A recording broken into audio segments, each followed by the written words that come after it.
Steve and Jill here. Happy show 700.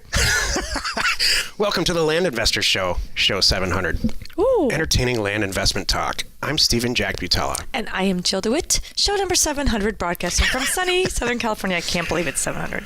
Today, Jill and I talk about this Land Investor Show, episode number 700. And Jill and I almost had a little misty moment right before we turned the microphones on. I truly can't believe. Remember the times that I wanted to quit on show number 48, 148, 62, 91, 312. Just kidding. 999. I mean, 698. Yeah, that's right. Last show. And today I'm here for this show. I can't wait to say how this all started, how I became this whole thing part of it. My idea, and we'll get to it in a minute. Yes. But let's take a question first, posted by one of our members on the landinvestors.com online community. It's free. All right. I haven't seen a question from this person in a while, and that's really nice to see. So, hello, Michelle. Michelle asks, after 2 months on eBay... Two rounds, on eBay, I finally got my first terms deal. It's a 0.26 acre lot in Cocoa, Florida, 7 miles away from Cocoa Beach. Bought it on a tax deed auction for $3,390. Sold it on terms for $10,000 with 5% interest.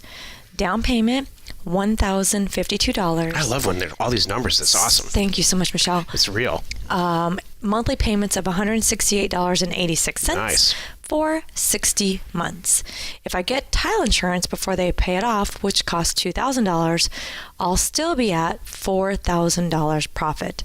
The buyer asked this question, quote, can we go by a standard amortization chart? That way, if I pay a chunk over the amount owed, it will be easy to calculate exactly where we are in regard to the payoff amount as well as the amount of interest owed, end quote.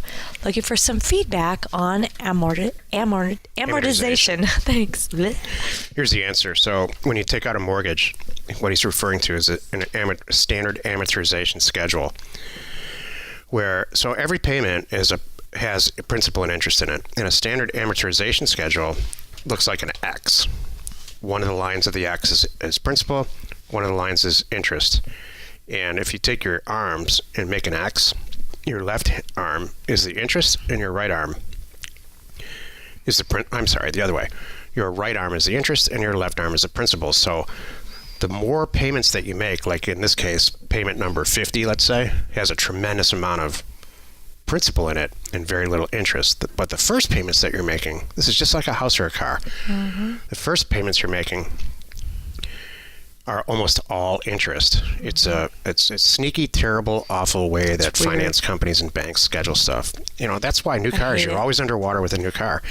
If it was straight line amortization where a $500 payment was right from the get-go, $250 a month in principal and $250 in interest, the world would be a better place. I have to say this. I have to interject my... I agree. Instead, it's $100 of... But the bank sets it up... Principal and $400 of interest. The bank sets it up so they win. Yeah. So what this guy's asking is, can we just do a regular amortization schedule? I think the X version of the amortization schedule instead of the straight line so that when you pay it out... Here's the good news, though, and even with the bank situation. If you pay off... If you write a second check that month, if your payment's $500, it's subject to that principal X interest concept I just said. But if you write another check, $500 check, it goes 100% to paying down the principal. So you're really rewarded for making a higher payment than what's in the actual schedule. Is this all awful and complicated? It is, but you know what I would do in the end, just to answer the question? I'd say heck yeah. I would say yes, too, to answer the question. But this, you need to know this, especially if you're a young person. You need to know that the cards are stacked against you in a regular loan amortization schedule. Stacked against you as a buyer or a seller? Stacked against you as a buyer. Thank you. Or as a person who buys a car or a house on terms. Which is funny, and the buyer's the one that's asking for it. Yeah, so I'm not sure the buyer really actually knows. Right. We do it just because that's how you do stuff. Right. When we sell on terms, which is not that often. Right. And almost always they pay off early or they just skate. Right. It's usually one of the two. I don't ever Can often see a loan actually going out as scheduled. I say something? I'm looking at this numbers real quick here. So here's the deal. So 130, 160. I mean, in the first 12 months, he's going to have all his money back. I kind of don't care how we do it. You know what I mean? That's right. And then the rest is gravy. That's true. So actually, Michelle's winning here huge. But I'll tell you, making $4,000 over 5 years on a property that you bought for $4,000 or $3,400 wouldn't pass my test. I'm telling you right now, I'd take that property and sell it for $8,000 and forget it. That's true. Looks like it's a good piece of property too, 7 miles from the beach and stuff. I That's think my take that's on great. that. Today's topic, our Land Investors Show, number 700. Jill and I are probably going to try. Well, Jill's going to cry with. With what? When does it end? Pain? I'm going to cry with pride. You mean I got to do 701 tomorrow? Yes, we are actually. Oh my gosh. Oh no, I thought this was the end. Oh my. Maybe you know what? Most people think that too. When you came to me with this idea, dear Jack, in 2015, who knew it would be 2018 and I'm still sitting here next to you? I know. I was just supposed to be hilarious. a fill-in. Who knows? We'd still be together. Exactly. And anybody be laughing ever. No, just kidding. But seriously, I was a fill-in. Will you please explain how this? When we started the show, actually, if you go out on iTunes, you can still. The original show is out there. I think there's 20 or 30 episodes before this show. Before this one, yeah, and what are they called? Do you remember? Something about land. Okay. I don't know. Something about land. There's something about Mary. There's something about land. But originally, I was scheduled to have guests, and we had a bunch of guests in the early version of the show, but they were constantly not showing up. So Joe would fit in because I was bent on having back then 7 shows a week. Yeah.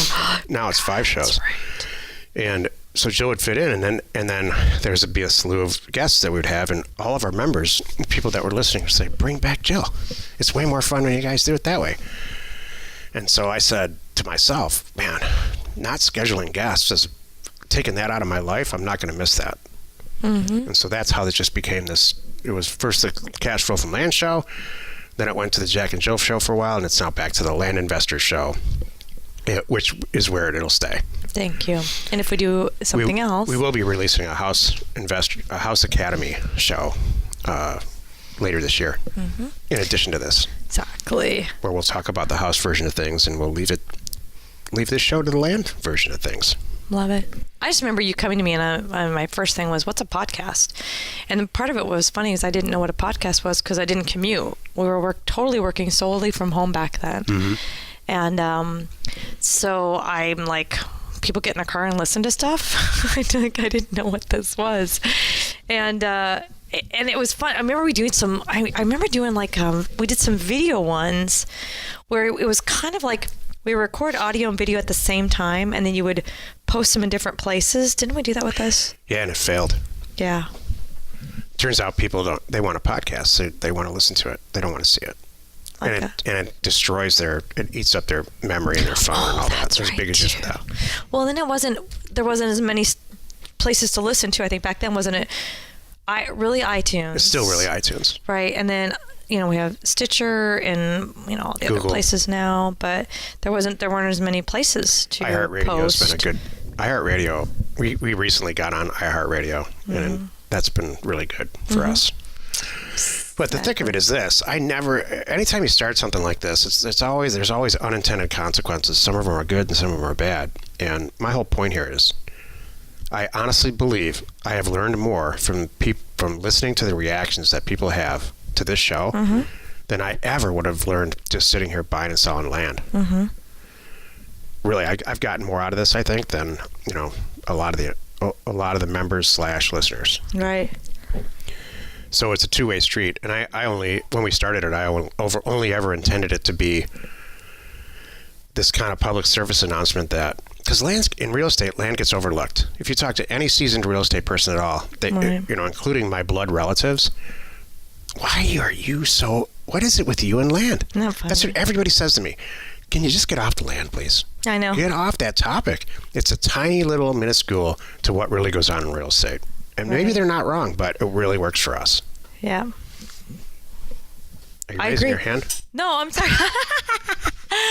No, I agree. I'm trying to think of some of the funny things over the course of this whole period. But one of the funny things that happens that over the last several years is the varying opinions that we get. Early on, Jill and I used to do not a lot, but several live events. And we get this opinion where people would say, could you guys just stick to talking about real estate deals? Because that's really what I need to know, because I'm a real estate investor. And then immediately this person standing behind him would say, can you guys just lighten up a little bit and have a little more fun and be a little more entertaining? True. So they seem to be in two camps, like let's have more fun and let's be more serious. So that's why there's two of us, because I'm more serious. Mm-hmm. Jill's here to horse around. Jill's here to bring it back to middle school. Thank you. That's my part. I'm just thinking of like the times. Remember, it was like a year and a half ago. Maybe it was. I don't remember. Remember we were recording. We tried to record on location at some times. That was hilarious. I'm just thinking about all the things that we did, all the things that we tried. It's kind of like Land Academy. Yep. We could almost do a podcast academy, but we're not. Please don't. No, please no, don't. No. Jack, I'm looking at you like, don't go there. Nope. But I am not tried an expert at this. Videos, we've tried in the studio. Oh my gosh, I wonder how many people are listening right now have been with us through the whole time. Yeah. Because we've done in the studio, professional studios, gone to other studios. We tried to do the call-in thing, that never worked because it's hard to time that. So we dropped that one. We still at some point we'll probably bring that. We're not willing to invest the time in that yet. It was a Jack and Jill show for a while. Yep. It turns out people want to hear us talk about land deals. Yeah. And land investing. Yeah. And like we said earlier, we will have a House Academy podcast separately, mm-hmm. but it just seems like people are in one camp or the other, mm-hmm. and that's okay. And I have learned a lot too. These questions that we what I learned? I learned, wow, we know a lot. I remember coming into this, seriously, it was so kind of funny.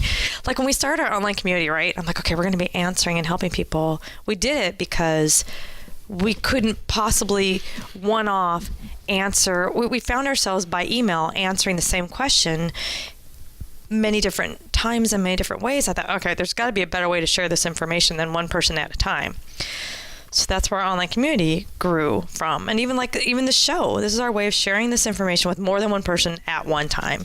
Well said. I totally agree. I mean, it is an incredibly efficient way to reach a lot of people and mm-hmm. answer kind of what's on everybody's mind. Right. And it's fun. It is. I've said this for years. It's a great way for me to avoid doing any real work. Yes, it is. I totally agree. So how many shows do you think we're going to do? If we're on 700 now, I mean, shoot, we're going to be like, in a year we'll be at 1,000. Every day, every week, I have this thought at some point. Should we go to a weekly show where we just record one kind of hour-long show and pack in a ton of advice, or should we continue to go on with the daily scenario, 15 or 20 minutes every day? And you know the answer. That's why we're still here 5 days a week. I really think if I were a listener, I would want to check in with us often like this. Exactly. I like checking in with you, Jack.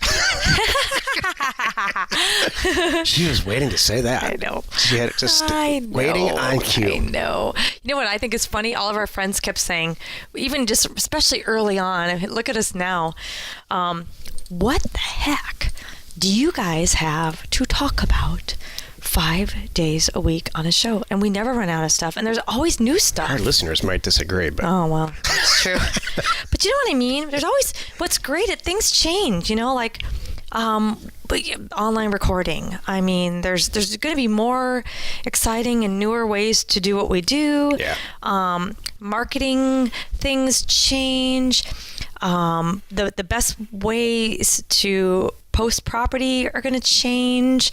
Like we talked about going into the houses, that's going to change some for us. I know there's a lot of people that are here listening to the show right now that are dying to do the house version Academy, of this because they really want to learn that.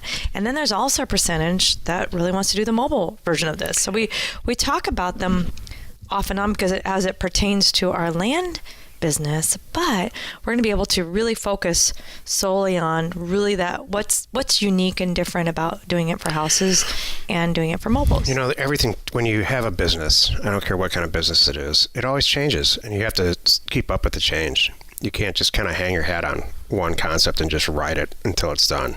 I incorrectly thought this a long time ago as a young person. And that's what this show is. We change the show as our company changes, as we get into different things and we find new ways to make money. Mm-hmm. And some of it works and some of it doesn't. Mm-hmm. You know, the truth is, the JackJill.com, as a radio mass production scenario, or what we were trying to go with there, it turns out Jill and I would rather be real estate investors than talk show hosts. Yeah. And so we had a couple of really, really great opportunities that would have required the vast majority of our time. Right. And we turned them down in the end. Exactly. Because we're just Steve and Jill. I know. People who buy real estate, regular people who buy real estate. And because we've been doing it so long, we do it pretty well. Exactly. That's really what the show is all about. And that's why I think we have so many listeners. We have a lot of listeners. Yeah. The first time we did this show, I looked it up. We had 8 listeners. I mean it. I have a screenshot. That's true. I kind of remember you going, "Oh, look, we hit 100." We have millions and millions of downloads now. Yeah, that's very true. That's good. Yeah, you're right. We are still here every day, trying new things, helping people, saving people. You know, we've talked about everything from land to staffing to, whatever. I'm sure people who've been listening to this over the years have heard of employees come, employees go. And that didn't work out. We will be here. So, but yeah, what's the constant? Us. Where we've been sitting has changed. What we're doing dramatically has changed. Yeah. A lot of those all things of our have equipment's changed. It's true. Well, you've done it again. Spent another, 15 or 17 minutes with us here. Join us tomorrow for another interesting episode of the Land Investors Show. Are you going to make me do a show 701? Oh, boy. I am. Okay. And we're going to answer. Make you do anything. I know. But the show's better with you here, Jill. Thank you. I will agree. And we're going to answer your questions posted on our free online community. Go find it at landinvestors.com. You are not alone in your real estate ambition. That whole show was like one big long after talk. It really was. Really? Are we really? Most of the time we talk about real estate and land. Do you know what's funny? We needed a little break. I get so into the zone of this show. We're just doing shows. I looked up and went, whoa, 700's coming up today. Jill. I'm like, I wasn't even paying attention. Yeah. And I remember when was it 500? I think it was show 500. It was really nice. One of our staff members sent us an awesome champagne gift basket on show 500, and I remember going, "Oh, that was so nice." And I'm like, that went by fast. Right. Wow. A lot of content. I know. What the heck do we have to talk about? So much. It's hilarious. Anyway, share the fun by subscribing on iTunes or wherever you're listening. And while you're at it, please rate us there. We are Steve and Jill. Information and inspiration to buy undervalued property.